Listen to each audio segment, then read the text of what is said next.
They treated her like the Queen of Europe in Parliament today. The Prime Minister believes Angela Merkel holds the key to his dream of forging a new relationship with the EU. His allies briefed that today she'd show she was on his side. I've been told many times during the last few days that there are very special expectations of my speech here today.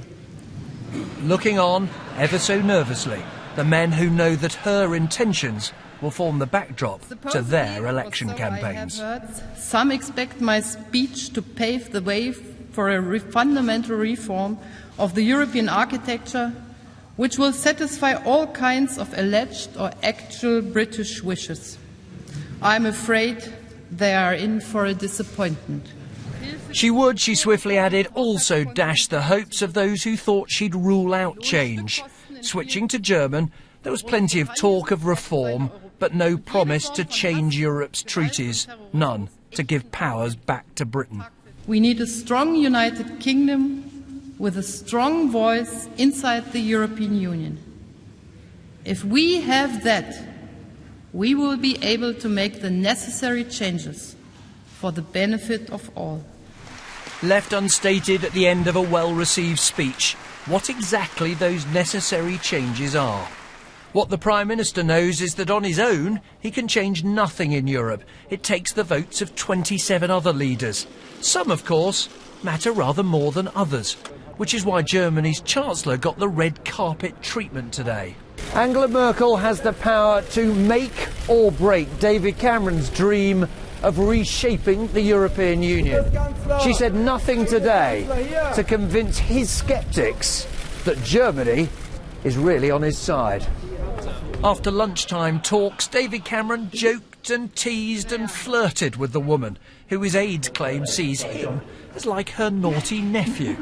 They were, he insisted, at one. Angela and I both want to see change in Europe.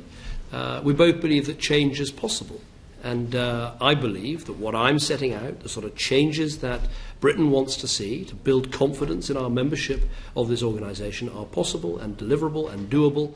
On cutting red tape and tackling so-called benefit tourism, she signalled her agreement with Britain. As for everything else, it would require old-fashioned European compromise.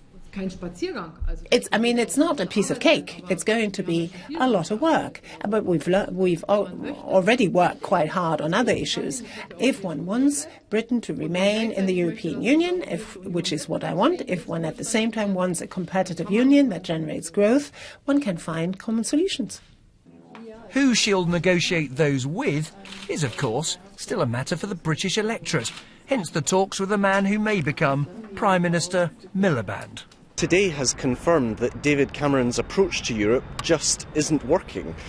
Chancellor Merkel will leave the United Kingdom with the gap between what she's offering and what Eurosceptic backbenchers are demanding as wide as ever. Angela Merkel's last stop was with the woman who she insisted was the only queen in town today. She'd worn royal blue in her honour. As Europe's most powerful leader headed home, we were all left to ask, are we actually any clearer about what exactly she might agree to do?